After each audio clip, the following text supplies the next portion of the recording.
Well, if you watched the last video, you know I was in a quandary about whether to assemble the sides and ends or whether to screen them first. I decided to screen them first. I didn't record everything because, well, some things didn't work out very well in the first place.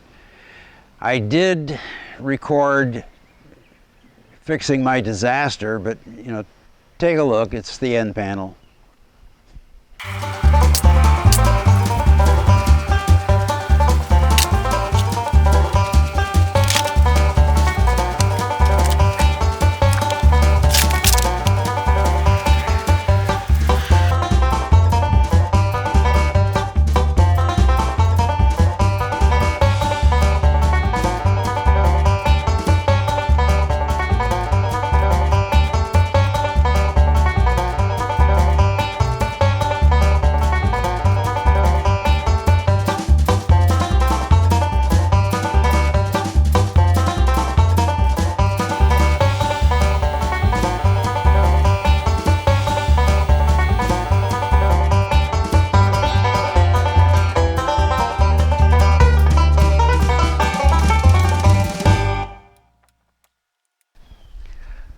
What I didn't record was the door, the people door in.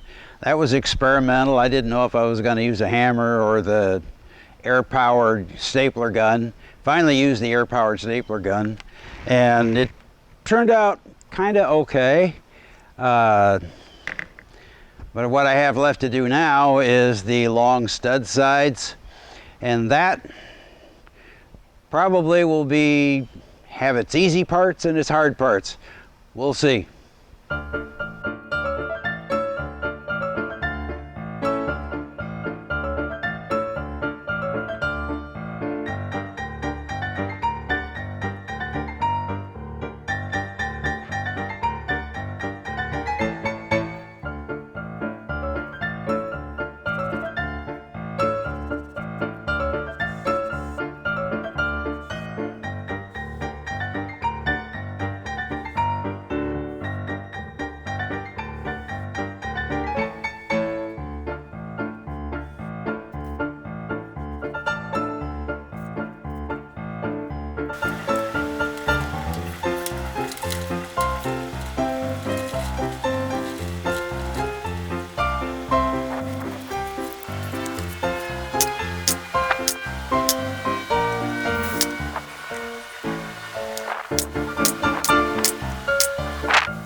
Well, putting in screws every foot didn't work out very well because as soon as I started putting the fence up, it stretched a little bit and then the screw locations were irrelevant.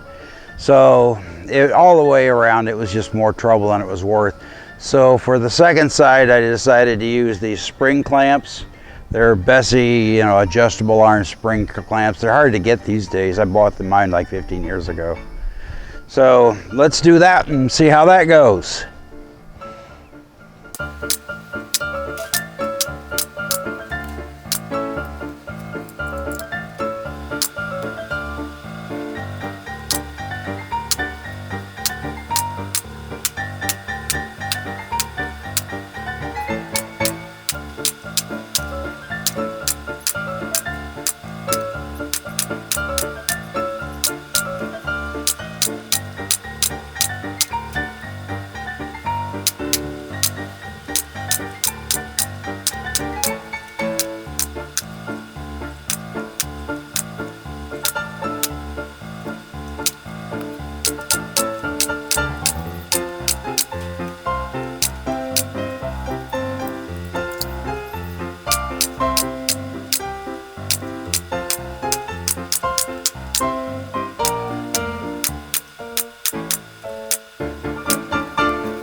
I've got the two lower sides on, but I really can't do the upper sides until I figure out how I'm going to set up the end here for the nesting boxes and the roost and all that stuff.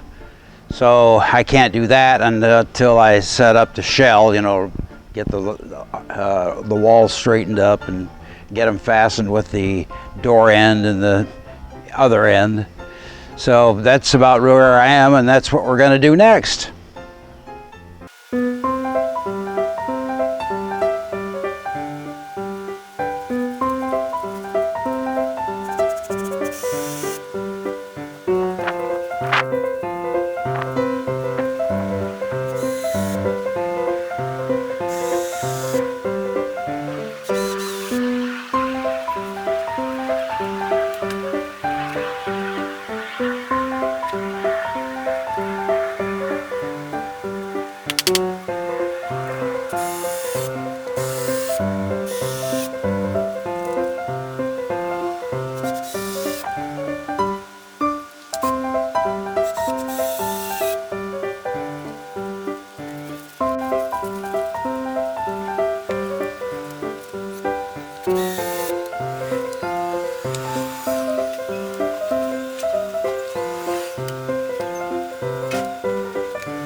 Well, it's pretty sturdy so far. This is the end where I wanted to put the roost and the nesting boxes. Haven't figured that out. But in looking at my drawings, I have come to realize that I need to figure out the roof rafters before I can figure out here, because it affects spacing, because the roof is going to have a slope to it, and I haven't calculated any of that stuff. So next time, more prototyping.